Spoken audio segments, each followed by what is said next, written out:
History is filled with love stories, but none are quite as savage as this one. This isn't a fairy tale, it's a brutal lesson in power, obsession, and the thin line between desire and destruction. The story of King Henry VIII and Anne Boleyn.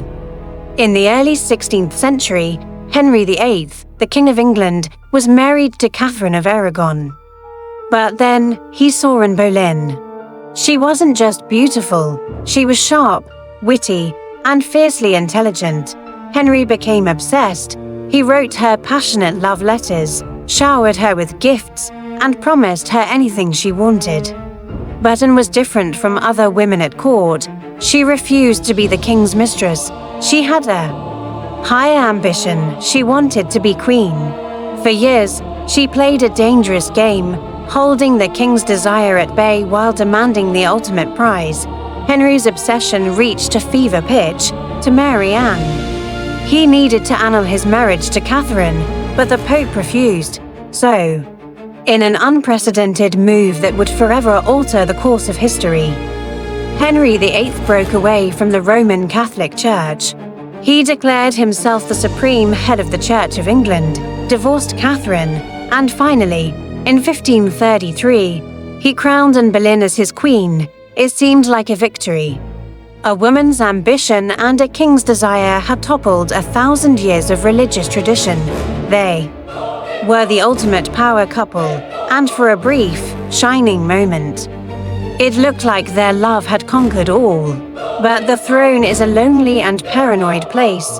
The entire kingdom rested on one fragile hope: a male heir, and gave Henry a daughter, the future Queen Elizabeth I. But a daughter wasn't enough. Subsequent pregnancies ended in miscarriages, as Henry's desperation for a son grew. His passionate love for Anne began to curdle into suspicion and resentment. He started to see enemies everywhere, and Anne, the woman he had defied God and country for, became his primary target. Her cleverness, once so alluring, now seemed like manipulation. Her confidence looked like arrogance. Love turned to fear, and fear turned to hate. Henry needed a way out, and he found it in the most brutal way imaginable. He accused Anne of monstrous crimes: adultery with multiple men, including her own brother, incest, and treason against the king. The charges were almost certainly fabricated. A web of lies spun to justify the king's next move, but in the face of absolute power, truth is irrelevant. Anne Boleyn, the Queen of England, was arrested and imprisoned in the Tower of London. After a sham trial, she was found guilty and sentenced to death. The man who had moved heaven and earth to have her, who had torn his country apart for her, signed her death warrant without hesitation. On May 19, 1536, less than 3 years after being crowned queen, Anne walked to the executioner's block. She remained composed, delivering a final speech that was both dignified and heartbreaking. She didn't curse the king, she simply prayed for him. Just 11 days after Anne's execution, Henry VIII married another woman, Jane Seymour, and was erased. A cautionary tale whispered in the halls of power.